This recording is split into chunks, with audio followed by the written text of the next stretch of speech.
avez compris, de la très bonne musique avec ces jeunes, ces Isagua. Le titre s'appelle Côté, le groupe Riposte 2. Merci encore. On a très bien dit, du livre à la mode, en passant par la musique, sans oublier nos différentes rubriques. On sera au cœur de plaisir qui vous rassemble parce que la Guinée est une grande famille, une et indivisible. C'est pourquoi aujourd'hui, sur ce plateau, ensemble, on va parler du livre. Ensemble, on va parler de l'écriture et notre invité déjà très bien installé avec nous. Bonjour, Monsieur Dansoko. Bonjour, c'est Fono. Bienvenue. Hein? Merci. J'espère que le séjour se passe bien. Très bien. Ok. Je rappelle que nous sommes avec Monsieur Dansoko Sori. Il est diplômé de lettres en 2007 à l'Institut supérieur des sciences de l'éducation de Guinée, École normale 2. École normale supérieure, c'est ça. Et après son stage au lycée Bonfi et son bref passage comme professeur au complexe scolaire et universitaire de Kofi Annan de Conakry, il travaille actuellement au compte du département du développement des ressources humaines de la société Anglo Gold Ashanti de Guinée. Aujourd'hui, on va parler du livre, mais plus précisément de votre livre, le livre que vous avez écrit, appelé « L'espoir s'effondre », qui évoque plein de choses. Oui, ensemble, on va parcourir le contenu de ce livre. Mais avant de rentrer dans tous ces détails, nous savons que la place de la parole dans la société africaine est incontournable. Car c'est elle qui réunit l'Afrique. Pour vous, en tant qu'écrivain, quelle est la place de l'écriture dans cette même société? Ok, bonjour, Monsieur Yolo, bonjour à tout le monde. Et je voudrais, avant de commencer, de dire un proverbe malinqué. Ce qui a précipité les pieds de quelqu'un pour aller en mission, c'est justement ce qui accélère sa bouche pour dire son message. Cela veut dire que je suis comblé de joie et je t'ai pressé d'être sur ce plateau pour parler, pour présenter un peu mon livre intitulé L'espoir s'effondre. Pour venir à votre question, l'écriture est très très importante dans la société, de façon générale, pas seulement en Afrique, pas seulement en Guinée. L'écriture est très très importante. Bon, malgré chez nous, la priorité est surtout donnée à l'oralité. L'oralité, oui. Parce que l'Afrique n'a pas connu très tôt l'écriture. Bon, les historiens disent que l'écriture est née en Afrique, ça se comprend, mais pas le volet littérature. La littérature écrite est très très récente en Afrique. L'oralité est importante, oui, et parce que les contes éduquent. Les contes divertissent. Les contes enseignent. Tout tourne autour de ça, avec surtout les griots qui ont la maîtrise de ce verbe et sa puissance. Et évidemment, les proverbes aussi enseignent, conseillent. Et les devinettes développent l'intelligence des enfants, même les adultes. Donc, l'oralité est très très importante. Et au niveau de l'écriture, l'écriture est fondamentale. Si l'oralité est importante, l'écriture est fondamentale. Parce qu'au niveau de l'oralité, il peut y avoir des défaillances. Et quelqu'un peut parler aujourd'hui, il transmet à son fils ou à ses élèves, et les élèves peuvent transformer un peu. Cela peut arriver. Donc il y a des défaillances autour de Surtout hier, on n'écrivait pas. Et je me rappelle bien de cette citation de Amadou Ampateba qui disait qu'en Afrique, un vieillard qui meurt, c'est toute une bibliothèque qui brûle. Bon, cette assertion a sa portée. C'est très important. Donc mais aujourd'hui, il faut écrire. Aujourd'hui, et les jeunes côtoient difficilement les sages. Le temps est tel que les jeunes ne vont pas vers les vieux. Nous courons tous après l'argent. Et d'ailleurs, il y a des vieux aussi, parce que Mme Pateba justement explique quelque part que vieux et vieillard, ce n'est pas la même chose. Un vieillard, tu peux être jeune, mais si tu as la connaissance, plein de connaissances, la culture, oui. tu peux être appelé vieillard. Vieillard, oui. Donc celui qui connaît beaucoup en Afrique, c'est celui-là qui est appelé vieillard. Ok. Alors, il y a des vieux, des personnes âgées aujourd'hui qui ne maîtrisent même pas le savoir. Ouais. Donc c'est très compliqué. Voilà un peu les limites de cette session. Ok. Et l'écriture est très, très importante parce que l'écriture enregistre de façon indélébile. On a compris. Vraiment, on a compris à partir de ces explications de notre invité du jour, M. Dansoko Sori, l'importance de l'écriture. Donc, hommage à tous ceux qui acceptent de partager, tous ceux qui acceptent de coucher leur expérience, leur vécu dans un livre. Vous, personnellement, le déclic de l'écriture ou d'écrire est parti d'où? Qu'est-ce qui vous a poussé à écrire? Bon. Et ce qui m'a poussé à écrire, c'est un peu l'inspiration qui est venue. Okay. C'est un peu l'inspiration. Et quand j'étais très jeune, et à l'école primaire, j'ai dessiné beaucoup. J'aimais dessiner. Et d'ailleurs, j'ai gagné aussi de bonnes notes en dessin. Oui. On pense parce que c'était ce n'est pas très l'époque. nécessaire. Oui. Et d'ailleurs, quand je dessinais, des fois, les gens achetaient au village pour orner leur chambre. Wow. C'était un peu des tableaux, des peintres. Mais moi-même, je ne connaissais pas la signification parce que j'étais très jeune encore. Bon. Et ensuite, quand je suis allé au collège, j'ai commencé à lire les textes de Senghor, de Kamara Lai, de Messager, Amadou Ampateba, ainsi de suite. Même Victor Hugo, quelques textes dans les livres de lecture. Donc, j'ai compris que moi aussi, je peux faire quelque chose. Parce que l'imagination, je voyais que mon imagination était fertile, je pouvais faire quelque chose. Donc, j'ai commencé à griffonner un peu, je distribuais par-ci, par-là, les gens lisaient un peu à côté, les gens appréciaient. Et l'amour est parti de là. L'amour est parti de là. J'ai commencé à écrire. C'est surtout les dessins. Ensuite, quand j'ai commencé à lire d'autres textes, et j'ai eu l'amour de l'écriture. De cet amour pour l'écriture, on va justement parler du livre L'espoir s'effondre. Dans quel contexte il a été écrit, ce livre? L'espoir s'effondre. C'est un roman qui a été écrit dans un contexte beaucoup politique. Beaucoup plus politique. Nous vous écoutons, oui. Et en 90, en 1990, il y a eu les mouvements de multipartisme en Afrique. Et j'étais très jeune encore, mais j'ai vu quand même les mouvements. Ce qui se passait. Ce qui se passait. Assez de bruit. Tout le monde était content. Dans un mouvement d'ensemble. Et j'ai suivi des mouvements autour de ça. J'étais à Sigri justement.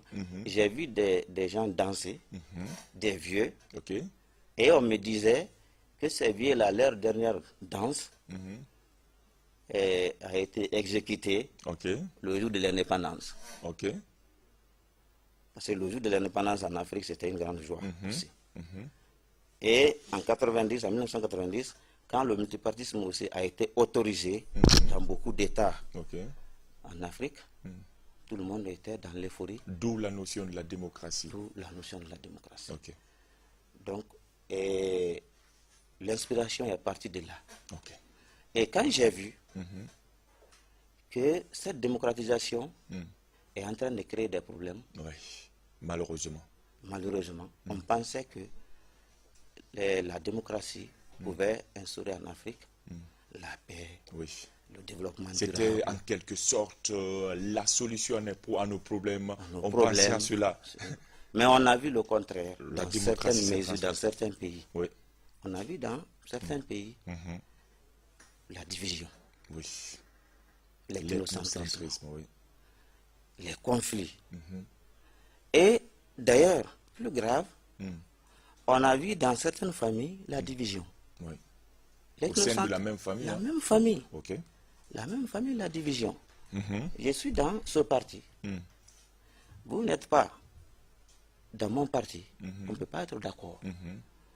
On a vu des villages divisés, des familles divisées. Si vous lisez le livre, vous allez comprendre, il y a un village du nom. Mossoudou. Pas Mossoudou. Mossoudou, c'est le pays imaginaire. Okay. C'est le pays imaginaire et où se déroulent les événements qui sont racontés dans ce livre-là. Il y a un petit village du nom de Bendou. Bon, le nom Bendou n'est pas aussi fortuit, hein. C'est un malinké. Bendou, Bendougou. Certains vont dire Bendougou, d'autres vont dire Bendou. Donc, dans ce petit village, et le village a été fondé au Moyen-Âge. Et du Moyen-Âge jusqu'à 1980, jusqu'à dans les années 90, le village a été stable. Stable, tranquille, sans aucun problème. Malgré les guerres qui se passaient dans les moments des royaumes en Afrique. Les guerres au temps de Samori, là, le village a été stable. Le village a été déstabilisé quand la démocratie est venue. La démocratie a tout gâté, a tout dérangé. Ok, on a compris que c'est parti de ce constat, avec cette euphorie, tous ces mouvements qui étaient autour. Mais quel est le message clé que vous voulez véhiculer ici, de façon principale? Bon, ici, je voudrais, si vous lisez l'avertissement, vous allez comprendre que je voudrais que les gens essayent de prendre conscience que la démocratie n'est pas ce qu'on appelle la liberticide. La démocratie n'est pas égale à la liberté, c'est-à-dire la liberté exagérée. Vous savez, on pense que quand il y a la démocratie, en quelque sorte, le libertinage, c'est-à-dire il n'y a pas de respect des lois, des principes. Beaucoup pensent à cela. La démocratie signifie le respect des lois ou le respect des principes. Que ce soit les gouvernés ou les gouvernants. Tout le monde doit respecter la loi. Quelle que soit notre liberté, on est régi par des lois, donc on est tenu obligé de respecter ces lois pour donner force à l'autorité, vous voulez dire. Dans un de vos passages, toujours dans l'avertissement, ce que vous venez d'évoquer tout de suite ici, on dit que, je vais lire pour vous, après vous allez nous expliquer ce que vous voulez faire passer comme message. Vous dites, c'était une démocratie ambiguë, ambivalente, importée d'Occident, dont la population africaine ignorait l'essence. Un fleuve dont elle ne connaissait pas la profondeur. C'était une démocratie à plusieurs facettes, car il est difficile de concevoir qu'un président démocratiquement élu soit renversé par un coup d'État, sans que la poule ne se soit levée sur ses œufs. Comme le dit le Malinké, il est difficile aussi de comprendre qu'un président se cramponne au pouvoir à l'issue des élections truquées. Il est également inacceptable que la démocratie soit source d'instabilité, source de conflit, au lieu qu'elle soit le facteur essentiel de stabilité et de développement durable des pays. Ce que j'aimerais comprendre ici, quand je lis entre les lignes, quelle est votre principale inquiétude dans ce message? Bon, le message, la tonalité quand même, nous fait comprendre que c'est le message d'un révolté. Et ici, j'ai dit que c'est une démocratie ambiguë. Ça veut dire que maintenant en Afrique de façon générale, la démocratie qui est là, elle n'est pas claire. On entend par-ci par-là qu'il y a des fraudes. On entend par-ci par-là les élections sont mal organisées. Donc il y a beaucoup de problèmes. Des contestations, des crises ici et là. Il n'y a pas de confiance. Donc c'est une démocratie ambiguë. Ambiguë encore, ambivalent, ambigu encore. Et on a constaté en Afrique, au nom de la démocratie, on a déstabilisé des pays. l'Occident a déstabilisé des pays. Ok. L'Occident entre griffes. Et quand on prend l'exemple sur la Libye. La Libye qui était hier stable. Avec, il faisait bon à vivre. Je ne soutiens pas la dictature. Hein. Oui. Je n'étais pas pour Kadhafi. Ok. Pour le président Kadhafi. Non. Mais la manière dont on a déstabilisé la Libye, je n'ai pas aimé. Ok. Il faut que je le dise. Je me réitère. Je n'ai pas aimé. Ok. Il fallait aller doucement, processus en processus, pour que Kadhafi quitte. On a déstabilisé les pays comme ça. Qu'il quitte et qu'on maintienne la paix. Voilà, qu'on maintienne la paix. Et encore, on a constaté qu'il y a eu des présidents démocratiquement élus qui ont été renversés. Ok. Morsi, tout le monde connaît l'histoire de Morsi. Ok. Ok, Monsieur Dansoko, partant de tous ces exemples, de tout ce qui se passe en Afrique, dans un monde comme le nôtre, la Guinée, où les écrivains ont du mal à se frayer un chemin pour faire passer leur message, pensez-vous que l'objectif de l'écrivain que vous êtes est atteint? Bon, l'objectif est atteint, pas atteint. Il est difficile de répondre, mais ce qui est clair, et moi je suis un débutant, mon livre est un peu récent, mais je sais que certains ont lu déjà. Ok. Et ils ont donné des appréciations. Et à travers ça, je vois que l'objectif est en train d'être atteint. Ok. Vous comprenez? Et si on écrit, il ne faut pas arrêter d'écrire parce qu'il y a peu de lecteurs, parce que généralement, la tradition est connue chez nous ici, que les Guinéens ne lisent pas. Les Africains ne lisent pas. Oui. C'est pourquoi je disais ça. Parce que nous sommes dans un autre monde. Vous avez du mal à frayer votre chemin. On ne lit pas, on écrit, mais il n'y a pas de lecteur. Oui, bon. On écrit, il n'y a pas de lecteur. Mais tôt ou tard... L'espoir est permis. L'espoir est permis. Mais l'espoir quand même est en train de se fondre. De se fondre, ok. Non, il ne s'est pas effondré d'abord. Non, je dis dans la lecture, l'espoir est permis.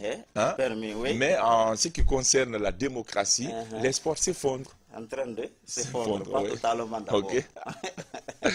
Donc, et je disais que l'objectif est atteint. Si les gens ne lisent pas beaucoup aujourd'hui, dans l'avenir, certainement, les gens vont lire. Parce que, comme on le dit souvent, le livre ne périt pas. C'est ça, le livre ne périt pas. Le livre est là pour longtemps, pour des générations et des générations. Voilà. Et chaque société a commencé par l'oralité. Ok. Je suis avant un professeur de lettres. Je sais que même la littérature française, qui a fait maintenant plusieurs années de développement, d'évolution, a commencé par l'oralité. Les troubadours étaient au Moyen-Âge en France, qui véhiculaient le message, par la lettre. Et nous aussi, on avait nos griots ici. Voilà, c'est les correspondants ici en Afrique, les griots. Voilà, donc quand on écrit, je pense, tôt ou tard, les gens vont lire, les gens vont comprendre. Et on va comprendre notre histoire. Ce qui s'est passé. Si je comprends, c'est votre tout premier livre? Oui, c'est mon premier livre. C'est mon premier roman. Paru en 2015. En 2015, Donc c'est Eddy Livre. Oui, c'est une maison d'édition en France. En France, Eddy Livre. Voilà. Vous avez compris, nous sommes avec notre invité du jour, Sori Dansoko. Le livre s'appelle L'espoir s'effondre. C'est une recommandation spéciale, tellement le contenu est très riche. Je rappelle que Sori Dansoko est diplômé en lettres en 2007 à l'Institut supérieur des sciences de l'éducation de Guinée. Aujourd'hui, il travaille du côté de Sigiri, au département du développement des ressources humaines. Et on parle de ce livre. Monsieur Dansoko, je sais que chaque écrivain cherche à faire la peinture d'une situation. Vous avez parlé tout de suite de la vôtre et ensemble nous sommes au cœur de cette compréhension, mais de façon globale. Quel enseignement nous autres ou tous ces téléspectateurs qui nous suivent peuvent retenir de ce livre appelé L'espoir s'effondre? de façon générale? Bon, ici, l'enseignement qu'on peut tirer, bon, il y a beaucoup d'enseignements dans le livre. Un livre de 282 pages, c'est pas petit, il y a beaucoup d'enseignements. Mais quand même, il faut retenir que la démocratie signifie la transparence. La démocratie signifie le respect des principes, des lois. La démocratie, l'objectif devrait être le développement du pays, pas mettre le feu au pays. Donc, c'est le message surtout d'apaisement que je voudrais transmettre à travers ce livre. Vous voulez dire qu'ici, de la démocratie, qu'on quitte de l'instabilité à la stabilité. Justement. Hein? Oui. Des conflits à la compréhension. Oui. Et du sous-développement au développement. Justement. Donc nous espérons que ces messages vont tomber dans des oreilles très attentives, parce que la Guinée compte sur tous ses enfants, sans distinction aucune, main dans la main pour développer notre nation, la Guinée, qui a tant besoin de nous. Avant de se quitter, vous avez quelque chose à dire ou une adresse particulière à l'endroit, de tout ce qui nous pratique, des fans de l'écriture de monsieur ou ceux qui l'ont connu dans l'enseignement, n'hésitez pas, il n'y a pas de problème, vous êtes chez vous. Ok, merci. Et avant de quitter, je voudrais vous remercier d'abord et remercier tous ceux qui nous regardent et remercier M. Kaboré Assigiri, Ségoudine Kouyaté et les professeurs d'histoire aussi. Je voudrais le remercier parce qu'il m'a beaucoup inspiré dans la vie. De remercier aussi le DP de Sigiri, qui m'a beaucoup aidé aussi à faire la promotion de ce livre. Je voudrais évidemment remercier mon ami Alassane Kouyaté qui est à Kankan, qui est enseignant aussi. Je sais qu'ils nous suivent du côté de Kankan, ils nous suivent du côté de Sigiri. Tout ce beau monde, vous êtes vraiment exceptionnel et vous êtes remercié ici par... Voilà.